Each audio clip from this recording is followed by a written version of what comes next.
ಪತ್ರಗಳನ್ನು ಮತ್ತೆ ಮೀಡಿಯಾದವರಿಗೆ ನಾವು ರಾಮಮಂಗಳಾಚಾರ್ಯ ನರೇಂದ್ರಾಚಾರ್ಯಜಿ ಮಹಾರಾಜ ಸಂಪ್ರದಾಯದಿಂದ ನಮ್ಮ ಹೆಸರು ಬಾಳಾಸಾಹೇಬ್ ಪೋಲ್. ಈ ಜಗದ್ಗುರು ರಾಮಾನಂದಾಚಾರ್ಯ ನರೇಂದ್ರಾಚಾರ್ಯಜಿ ಅವ್ರದ್ದು ಸಮಸ್ಯೆ ಮಾರ್ಗದರ್ಶನ ಕಾರ್ಯಕ್ರಮ ಆಯೋಜಿತ ಮಾಡಿದ್ದೀವಿ. ನಮ್ಮ ಶ್ರೀ ಚಂದ್ರ ಭಾರತಿ ಶೇಖರ್ ಭಾರತಿ ಕಲ್ಯಾಣ ಮಂಟಪ ಶಂಕರಪುರ ಈ ಸ್ಥಳದಲ್ಲಿ ಸ್ವಾಮೀಜಿಯವರು ಸಮಾಜಕ್ಕೆ ಸಮಸ್ಯೆ ಮಾರ್ಗದರ್ಶನ ಮಾಡೋದಕ್ಕೂ ಜಗದ್ಗುರು ರಾಮಾನಂದಾಚಾರ್ಯ ಅವರು ಬರ್ತಾ ಇದ್ದಾರೆ. ನಾವು ಬೆಂಗಳೂರು ನಿವಾಸಿ ಆಧ್ಯಾತ್ಮಿಕ ಪ್ರೇಮಿಗಳು ಅವರಿಗೆ ಆಮಂತ್ರಣ ಮಾಡ್ತಾ ಇದ್ದೀವಿ. ಜಗದ್ಗುರು ರಾಮಾನಂದಾಚಾರ್ಯ ನರೇಂದ್ರಾಚಾರ್ಯಜು ಪಾದ ದರ್ಶನ ಪ್ರತ್ಯಕ್ಷವಾಗಿ ಸ್ವಾಮೀಜಿ ಹತ್ರ ನಾವು ಬಂದು ಎಲ್ಲ ಭಕ್ತಾದಿಗಳಿಗೆ ವಿನಂತಿ ಇದೆ, ಈ ಸ್ಥಳದಲ್ಲಿ ಬಂದು ಸ್ವಾಮೀಜಿದು ಆಶೀರ್ವಾದ ಪಡಿಬೇಕು. ಎಲ್ಲ ಭಕ್ತಾದಿಗಳಿಗೆ ವಿನಂತಿ ಇದೆ. ಮತ್ತೆ ಸ್ವಾಮೀಜಿ ಈ ರಾಮಾನಂದಾಚಾರ್ಯ ನರೇಂದ್ರಾಚಾರ್ಯಜಿ ಮಹಾರಾಜ ಸಮಾಜಕ್ಕೋಸ್ಕರ ಸಮಾಜದಲ್ಲಿ ಸೇವೆ ಮಾಡ್ತಾ ಇರೋದು ನೋಡಿದ್ರೆ 41 ಸೇವೆ ಸ್ವಾಮೀಜಿ ಈ ರಾಮಾನಂದಾಚಾರ್ಯ ಸಂಪ್ರದಾಯದಲ್ಲಿ ನಡೆಸ್ತಾ ಇದ್ದಾರೆ.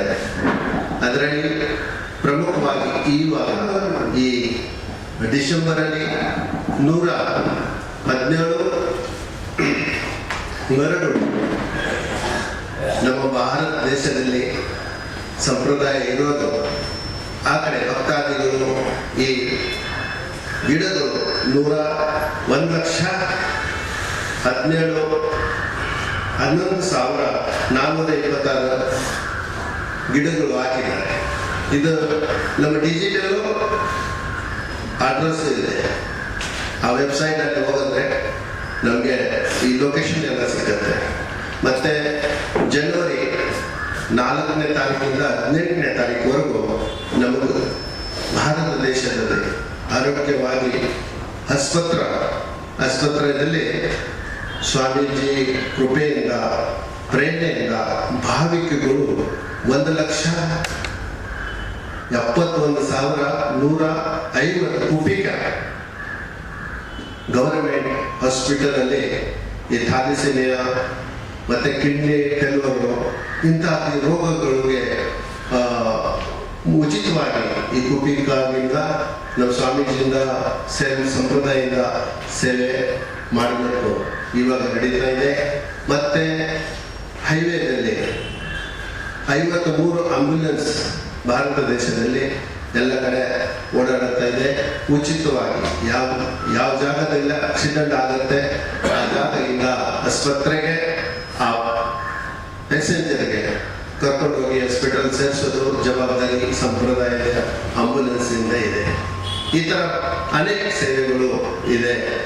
ವಿಕಲಾಂಗಗಳು ಇರೋರಿಗೆ ಸೈಕಲ್ ಕೊಡ್ತಾರೆ. ಮತ್ತೆ ನಿಧಾನವಾಗಿ ಇರೋದು ಮಹಿಳೆಯರಿಗೆ ಶಿಲಾಯಿ ಮಿಷನ್, ಬಟ್ಟೆ ಒಗೆದ ಮಿಷನ್ಗಳು, ಈ ತರ ಅನೇಕ ಉಪಕ್ರಮಗಳು ನಡೀತಾ ಇದೆ. ಇಂಥ ಸ್ವಾಮೀಜಿಗಳು ನಮ್ಮ ಬೆಂಗಳೂರು ನಗರದಲ್ಲಿ ಬರ್ತಾ ಇದ್ದಾರೆ. ನಾವು ಎಲ್ಲ ಭಕ್ತಾದಿಗಳಿಗೆ ಇಂಥ ಪ್ರಭು ರಾಮಚಂದ್ರ ಸ್ವರೂಪ ಜಗದ್ಗುರು ರಾಮಾನಂದಾಚಾರ್ಯ ನರೇಂದ್ರಾಚಾರ್ಯಜಿ ಮಹಾರಾಜ್ ಅವರು ಈ ನಮ್ಮ ಓವದ ನಗರಿ ಬೆಂಗಳೂರು ನಗರದಲ್ಲಿ ಬರ್ತಾ ಇದ್ದಾರೆ. ಎಲ್ಲರಿಗೂ ಭಾವಿಕಗಳಿಗೆ ವಿನಂತಿ ಇದೆ, ಎಲ್ಲರೂ ಬಂದು ಸ್ವಾಮೀಜಿ ದರ್ಶನ ತಗೊಂಡು ಆಶೀರ್ವಾದ ಪಡೀರಿ. ಜೈ ಶ್ರೀರಾಮ್. हमारे दो मन है, एक बाह्य मन, एक अंतर मन। दोनों मन एक कर को हर दिन भक्ति करो, मन एकाग्र करो। एकाग्र करने से आपके अंदर निर्णय लेने की क्षमता आएगी, आपके अंदर लीडरशिप क्वालिटी डेवलप होएगी, विवेक बुद्धि आ जाएगी आपके अंदर, दूरदृष्टि आपके अंदर आ जाएगी। वो भक्ति के फायदे हैं और वो आपके अंदर वो क्षमता, वो चेतना जगाने का काम आपके अंदर करते हो। इसलिए आज कम से कम नॉर्थ इंडिया में गए तो 2-3 लाख भक्त लोग आते हैं, साउथ इंडिया में आए तो 1000-4000 ऐसे लोग आते हैं। बैंगलोर में कंटिन्यू 2004, 5, 9, 12, 16 ऐसा आज तक 6-7 बार आए हैं। तो अभी हम आयोजन किया है इस प्रोग्राम का और प्रेस क्लब में हम आए हैं कि कर्नाटक में एक पीठ बनने जा रहे हैं आगे, तो यहाँ पे वैष्णव का पीठ बनेगा। जैसे श्रृंगेरी में शंकराचार्य का पीठ है, वैसे ये वैष्णव का रामानंदाचार्य पीठ है। ये दक्षिण में नानी धाम दिया है, तो ये दक्षिण का जो वैष्णव संप्रदाय बढ़ाने के लिए जगद्गुरु रामानंदाचार्य इधर बैंगलोर में आ रहे हैं। तो आप सभी से निवेदन है, पूरे कर्नाटक वासियों से निवेदन है कि आप सभी गुरुदेव का दर्शन करने के लिए आप सभी ने आना है। जय श्री राम। दर्शन कार्यक्रम ಬೆಂಗಳೂರು ಮಾರ್ಚ್ 21 ಜಗದ್ಗುರು ರಾಮಾನಂದಾಚಾರ್ಯ ದಕ್ಷಿಣ ಪೀಠ ನಾಣಿಧಾಮ್ ರತ್ನಗಿರಿ ಮಹಾರಾಷ್ಟ್ರ ಇವರ ದಿವ್ಯ ಉಪಸ್ಥಿತಿಯಲ್ಲಿ ನಗರದಲ್ಲಿ ವಿಶೇಷ ಆಧ್ಯಾತ್ಮಿಕ ಕಾರ್ಯಕ್ರಮವನ್ನು ಹಮ್ಮಿಕೊಳ್ಳಲಾಗಿದೆ. ಶಂಕರಪುರಂನ ನ್ಯಾಷನಲ್ ಕಾಲೇಜು ಮೆಟ್ರೋ ನಿಲ್ದಾಣದ ಸಮೀಪವಿರುವ ಶ್ರೀ ಚಂದ್ರಶೇಖರ್ ಭಾರತಿ ಕಲ್ಯಾಣ ಮಂಟಪದಲ್ಲಿ ಬೆಳಿಗ್ಗೆ 9 ಗಂಟೆಯಿಂದ ಸಮಸ್ಯೆ ಮಾರ್ಗದರ್ಶನ ಹಾಗೂ ದರ್ಶನ ಕಾರ್ಯಕ್ರಮ ನಡೆಯಲಿದೆ. ನೀವು ಬಾಳಿರಿ ಇತರರನ್ನು ಬಾಳಿಸಿರಿ ಎಂಬ ಸಂದೇಶದೊಂದಿಗೆ ನಡೆಯುವ ಈ ಕಾರ್ಯಕ್ರಮದಲ್ಲಿ ಭಕ್ತರ ಸಮಸ್ಯೆಗಳಿಗೆ ಗುರುಗಳು ಮಾರ್ಗದರ್ಶನ ನೀಡಲಿದ್ದಾರೆ. ಸಂಸ್ಥೆಯು ಅನೇಕ ಸಾಮಾಜಿಕ ಚಟುವಟಿಕೆಗಳನ್ನು ನಡೆಸುತ್ತದೆ. ಉದಾಹರಣೆಗೆ ಗ್ರಾಮ ಸ್ವಚ್ಛತಾ ಅಭಿಯಾನ, ಶೈಕ್ಷಣಿಕ ಚಟುವಟಿಕೆಗಳು ಅಡಿಯಲ್ಲಿ ಉಚಿತ ಇಂಗ್ಲಿಷ್ ಮಾಧ್ಯಮ ಶಾಲೆ, ಉಚಿತ ವೇದ ಪಾಠಶಾಲೆ, ರಕ್ತದಾನ ಶಿಬಿರಗಳು, ವೈದ್ಯಕೀಯ ಚಟುವಟಿಕೆಗಳ ಅಡಿಯಲ್ಲಿ ಉಚಿತ ಚಿಕಿತ್ಸಾಲಯಗಳು, 185 ಮರಣೋತ್ತರ ದೇವದಾನಗಳು ಹಾಗೂ 143 ಅಂಗಾಂಗ ದಾನಗಳನ್ನು ಸರ್ಕಾರಿ ವೈದ್ಯಕೀಯ ಆಸ್ಪತ್ರೆಗಳಿಗೆ ವಿತರಿಸಲಾಗಿದೆ. ರಾಷ್ಟ್ರೀಯ ಹೆದ್ದಾರಿಯಲ್ಲಿ 53 ಆಂಬ್ಯುಲೆನ್ಸ್ಗಳು 24 ಗಂಟೆ ಆಪತ್ತ ಸಂತ್ರಸ್ತರಿಗೆ ನಿರಂತರವಾಗಿ ಸೇವೆಗಳನ್ನು ಒದಗಿಸುತ್ತದೆ.